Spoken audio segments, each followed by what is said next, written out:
అందరికి నమస్కారం. ఈరోజు ముఖ్య ప్రెస్ మీట్ ఏమనగా, ఈరోజు ఉదయం 10 గంటలకు గజ్జల రమణారెడ్డి అనే అతను నా పైన ఒక ప్రెస్ మీట్ ఇవ్వడం జరిగింది. గజ్జల రమణ ఏదో పెద్ద కూడాలంట ఆయనది ఏదో నా మీద ప్రెస్ మీట్ ఇవ్వడం జరిగింది. ఆయన ఏదో మాట్లాడుతూ నాది ఏదో నేర చరిత్ర గురించి చెప్పినాడు. ఆయన నేర చరిత్ర అంటే ఏందో ఆయనకు తెలుసో తెలియదో చెప్దామని నేను కూడా ప్రెస్ మీట్ కూర్చున్నాను. నేర చరిత్ర అంటే ఆయన పెద్దగూడాల్లో మోసాలు, దొంగతనాలు, దోపిడీలు చేసి పులివెందులలో దొంగతనంగా ఇండ్లు కట్టుకొని సంసారాలు పెట్టి పెద్ద పెద్దలకు హౌసులు బాడిగలకు ఇచ్చి, అంటే పెద్ద పెద్దలకంటే డిపార్ట్మెంట్ ఎస్ఐలకు, సిఐలకు బాడిగలకు ఇచ్చి ఆయన చేసే మోసాలకు వాళ్ళ సపోర్ట్ తీసుకుంటూ ఆయన ఇంతవరకు సాగుతూ వచ్చినాడు. ఇకపోతే ఒక ల్యాండ్ గురించి మాట్లాడినాడు ఆయన. వీళ్ళు వచ్చినారు ఎవరో భారత కిసాన్ సంఘ్ జిల్లా అధ్యక్షులు అంట జనార్దన్ రెడ్డి గారు, రాష్ట్ర అధ్యక్షులు సహదేవ రెడ్డి గారు, చంద్రశేఖర్ రెడ్డి గారు వీళ్ళు వచ్చినారు. మీరు వచ్చి ప్రెస్ మీట్ ఇచ్చే ముందు నీతిగా నిజాయితీగా కనుక్కొని ప్రెస్ మీట్ పెట్టింటే బాగుందని నేను అనుకుంటున్నా. కానీ మీరు ఏమాత్రం కనుక్కోకుండా ఆయన ఏదో మీ సభ్యుడు అని, మీ కిసాన్ సంఘ్ కు సంబంధించిన సభ్యుడు అన్నాడు ఆయన. ఎవరో జనార్దన్ రెడ్డి అన్న. మీ సభ్యుడు ఉంటే అన్న మీ ఇంట్లో పెట్టుకోండి, లేదా మీ బెడ్రూమ్ లో పెట్టుకోండి, లేదా అంతకంటే ఎక్కువ ప్రేమాభిమానాలు ఉంటే మీ తల్లిదండ్రులు సంపాదించిందో మీరు సంపాదించిందో భూములు ఉంటే ఆయనకు ధర్మాలు చేయండి. కానీ ఊరల్లో సొమ్ముకు దౌర్జన్యాలు చేయడానికి కాదన్నా మీరు సపోర్ట్ చేయాల్సింది. అది భూమి మాది, ఆ భూమి మాది అని చెప్పేసి గత 10 ఏళ్ల నుంచి తిరుగుతున్నాము, పోరాడుతున్నాము. ఈయన ఏదో గజ్జల రమణారెడ్డి గారు చెప్పినారు ఏదో తొందరగా ఇచ్చేసినారు, మాకు ఇన్ఫర్మేషన్ లేదు అని. దాదాపు గత 10 ఏళ్ల నుంచి చెప్తానే ఉన్నాము, ఇన్ఫర్మేషన్ ఇస్తానే ఉన్నాము, నోటీసులు పంపిస్తూనే ఉన్నాము. ఆయన ధనబలంతో, ఆయన రాజకీయ బలంతో ఆయన ఇంతవరకు ఆపుకుంటూ వచ్చినాడు. తర్వాత మా ఇవన్నీ ఒకటి ఎవిడెన్స్ అన్ని ప్రెస్ మన ఆర్డీఓ గారికి కానీ, ఎంఆర్ఓ గారికి కానీ, బిఆర్ఓ గారికి కానీ, ఆర్ఐ గారికి కానీ అందరికి సబ్మిట్ చేసినాము. వాళ్ళు విచారించి న్యాయం చేయడం జరిగింది. అంతేగాని దౌర్జన్యం చేయలేదు, దోపిడీలు చేయలేదు. మీ మాదిరిగా ఇది జరిగింది. ప్లస్ ఈయన ఏదో ఒక మాట చెప్పినాడు. ఆర్డీఓ గారు మాకు ఆర్డర్ ఇచ్చింది 14వ తేదీ 5వ నెల 2026 అప్పుడు ఇచ్చినారనా, మీకు కూడా కాపీ ఇస్తాను చూడండి. తర్వాత ఈయన ఎవరో జనార్దన్ రెడ్డి గారు చెప్పినారు డాక్యుమెంట్ 2004లో గజ్జల రమణారెడ్డి గారికి సయ్యద్ హుసేన్, 2004లో గాండ్లపేట బాబులకు సయ్యద్ హుసేన్ గారు రిజిస్టర్ చేసి ఇచ్చినారు అని చెప్పి ఆయన 1972లో సయ్యద్ హుసేన్ గారు చనిపోయినారు. ఆయన గవర్నమెంట్ ఎంప్లాయ్. మీకు కూడా సబ్మిట్ చేస్తాను కాపీస్ అంది. ఇంకొక విషయం ఏదంటే 2004లో గజ్జల ఇతను గాండ్లపేట బాబులు అతను దొంగ రిజిస్టర్ చేసుకునేటప్పుడు అందులో సాక్ష్యము సుబ్బారెడ్డి గారని సాక్ష్యం వేశాడు. దీంట్లో ఆ సుబ్బారెడ్డి ఎవరో కాదు, గజ్జల రమణారెడ్డికి మామ వరుస అవుతారు. 2009లో కూడా ఆయననే సాక్ష్యం ఉన్నారు. ఆ భూమి ఎవరిదో మాదని తెలిసి దొంగతనంగా రిజిస్టర్ చేసుకున్నారు 2004లో గాండ్లపేట బాబులు. 2009లో మళ్ళీ ఇదే సుబ్బారెడ్డి గారు గజ్జల రమణారెడ్డికి అమ్మడం జరిగింది.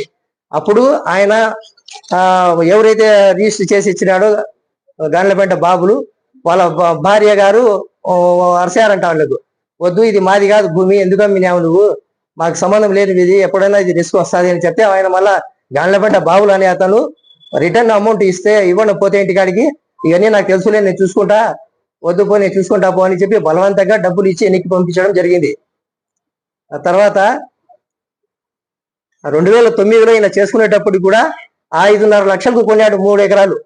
కానీ అప్పటి కూడా లక్షల్లోనే ఉంది. అది 5.5 లక్షలకు కొన్నాడంటే అది దొంగ భూమి అని తెలిసే ఈయన ధనబలంతో, రాజకీయ బలంతో, ఈయన దౌర్జన్యంతో తీసుకున్నాడు తప్ప చట్టప్రకారంగా కొనలేదు. ఈ భూమి చట్టప్రకారంగా మా సయ్యద్ హుసేన్ అనే అతనికి చెందింది. ఆయన గవర్నమెంట్ ఎంప్లాయ్ కాకముందు గవర్నమెంట్ వాళ్ళకి ఇచ్చింది. ఇచ్చిన తర్వాత వాళ్ళు సాగు చేసినారు, పంటలు చేసినారు. వాళ్ళు బెస్తర్పల్లి నివాసులు. వాళ్ళు మా సయ్యద్ హుసేన్, మా సయ్యద్ కుటుంబానికి సంబంధించిన వాళ్ళే, నాకు దాయదులు వాళ్ళు. దాని మీద పోరాడుతూనే ఉన్నాము. ఇది 2009లో రమణారెడ్డి గారు చేసుకునే తర్వాత కూడా మేము ఆయనకి ఇంటిమేషన్ ఇచ్చాము. ఆయన ధనబలంతో, దౌర్జన్యంతో బెదిరించడం జరిగింది. అప్పుడు మా పరిస్థితులు బాగలేక మేము పట్టించుకోలేదు. తర్వాత రాను రాను 10 ఏళ్ల నుంచి పోరాడుతుంటే చట్ట ప్రకారంగా ఆర్డీఓ గారికి కోర్టులో వేసినాము. ఆయన 6 ఆర్డర్ కింద అన్ని విధాలుగా విచారించి ఎంఆర్ఓ గారికి పంపించడం జరిగింది. ఎంఆర్ఓ గారు విచారించారు, ఆర్ఐ గారు విచారించారు, మా నాయకులు విచారించారు. అందరూ విచారించిన తర్వాత ఇది మా భూమి అని చెప్పి మాకు కేటాయించడం జరిగింది. ఇంకా విషయం ఏదంటే ఈయన ఏదో చెప్పుకుంటూ వచ్చారు. 2004 సంవత్సరం సయ్యద్ హుసేన్ అనే వ్యక్తి 75 సంవత్సరాలు గాజుపేట బాబు అనే దానికి ఈ భూమిని విక్రయించడం జరిగింది. 2004 సంవత్సరం ఈ పెద్ద మనిషి ఎవరైతే జనార్దన్ రెడ్డి గారు ఏదో రాష్ట్ర ఏదో చెప్పినారు, ఈయన భారతీయ కిసాన్ సంఘ్ జిల్లా అధ్యక్షులంట. భారతీయ కిసాన్ సంఘ్ జిల్లా అధ్యక్షులంట జనార్దన్ రెడ్డి గారంట.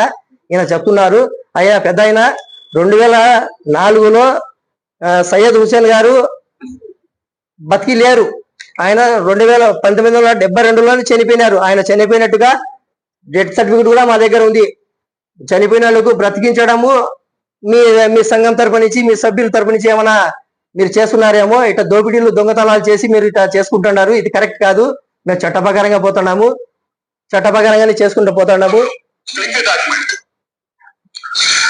అదే 2009లో ఆ గాన్లపేట బాబు ఈ రమణారెడ్డికి భూమిని విక్రయించడం జరిగింది.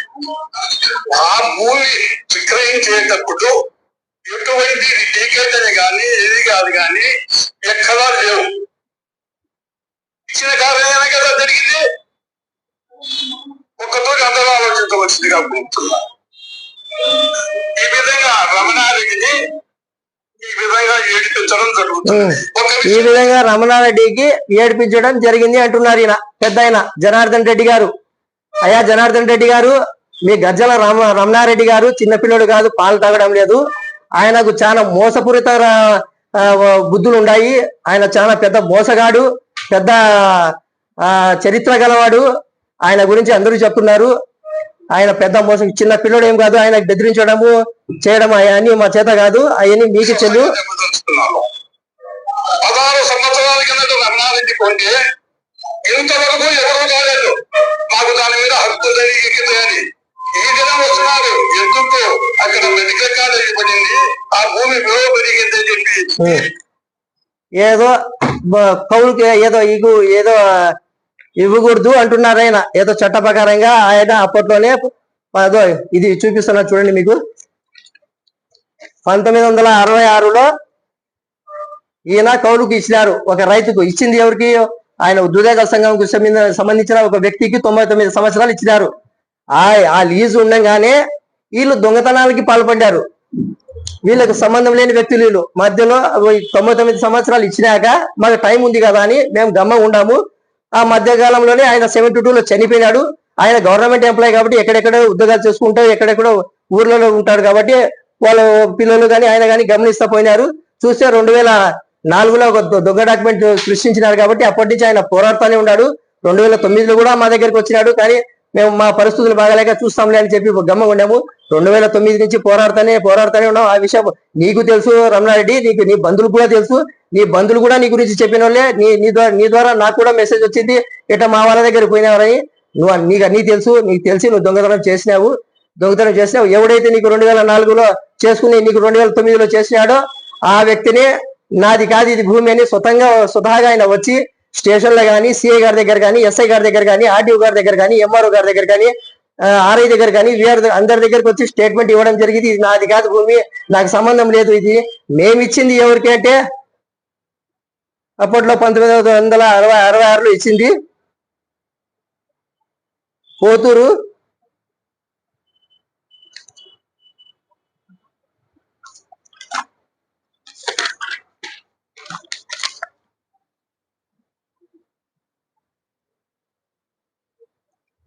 పోతూరు మహబూబ్ సాబ్ కుమారుడు ఇమాం సాబ్ గారికి ఇచ్చింది 1966. గాండ్లపేట బాబులు కాదు, గాండ్లపేట బాబులకు అనేది మీరు సృష్టించినారు. మీరు దొంగతనం ఆయనతో చేయించినారు. ఆయన స్వతహాగా ఒప్పుకున్నాడు, ఇది నా భూమి కాదు, నేను సంబంధం లేదు, మా ముస్లింస్ భూమి అది, మాకు అది, మేము దుదాకులకు మాకు సంబంధం లేదని చెప్పి ఆయన స్వతహాగా వచ్చి ఒప్పుకొని ఆయన రిటర్న్ గా రాసి ఇవ్వడం జరిగింది. స్టేషన్ లో కానీ, ఆర్డీఓ గారి దగ్గర కానీ, మా రాజకీయ నాయకుల దగ్గర కానీ స్వతహాగా ఆయన వచ్చి నా సొమ్ము కాదు, ఇది నాకు సంబంధం లేదు అని చెప్పి ఆయన రాసి ఇవ్వడం జరిగింది. అది క్యాన్సిల్ అయింది. అది దాని చట్ట ప్రకారంగానే మా గవర్నమెంట్ వచ్చినా కానీ మేము ఎంత చెప్పినా కానీ ఆయన చేయకుండా దాదాపు ఈ గవర్నమెంట్ వచ్చినప్పటి నుంచి రోజు పోయి మాట్లాడడం అడగడం జరిగింది ఆర్డీఓ గారికి. లేదండి మేము అట్లా చేయము, చట్ట ప్రకారంగా ఎవరికి ఉంటే వాళ్ళకి ఇస్తామని చెప్పినారు. మా నాయకులతో దృష్టి కూడా తీసుకుపోతే అలా వద్దు, మాకు చాలా లేట్ అయింది, ఇప్పటికే 10 ఏళ్ళు అవుతుంది అని చెప్పా కానీ లేదు, చట్ట ప్రకారంగా వాళ్ళ డ్యూటీ వాళ్ళు చేస్తారు, మనం ప్రెజర్ చేయకూడదు, మనం ఇబ్బంది పెట్టకూడదు, వాళ్ళకి ఆఫీసర్లకు ఎవరికి ఉంటే వాళ్ళు తీసుకోమన్నారు, తీసుకుంటాంలే అని చెప్పి అలాగే చెప్పుకుంటా పోతుంటే జడ్పీటీసీ ఎలక్షన్స్ రేపు మండల అనగా గజ్జల రమణారెడ్డి అనే వ్యక్తి మళ్ళా దొంగతనానికి పాల్పడి ఆ ల్యాండ్లు మేము లేకపోతే కన్నా నాకు దక్కదేమో అని చెప్పి ఉద్దేశంతో ఆయన 2 రోజులు జడ్పీటీసీ ఎలక్షన్ ఉండగా కొంతమంది లేబర్లకు తీసుకొని పని చేస్తా అంటే అక్కడికి పూజలో నేను చెప్పాను, అన్న ఇది పద్ధతి కాదన్నా, ఇది ఏదన్నా ఉంటే చట్ట ప్రకారం తీసుకున్నాము, నువ్వు ఇలా పని చేయడం కరెక్ట్ కాదు, ఇప్పుడు ఆర్డీఓ గారి కోర్టులో జరుగుతుంది, నువ్వు ఇలా చేయడం తప్పు అని చెప్తే కానీ ఆయన దాడి చేయడం జరిగింది. ఆ దాడి మీద కేసులు కట్టించడం జరిగింది. ఇది ఫేక్ అని చెప్పి మీరు దొంగ డాక్యుమెంట్ సృష్టించారు, దొంగతనంగా రాపిస్తున్నారని చెప్పి వీళ్ళ మీద గాండ్లపేట బాబులు ఒప్పుకున్న తర్వాత గాండ్లపేట బాబుల మీద కేసు ఎఫ్ఐఆర్ అయింది. అలాగే గజ్జల రమణారెడ్డి గారి మీద కూడా కేసు ఎఫ్ఐఆర్ అయింది.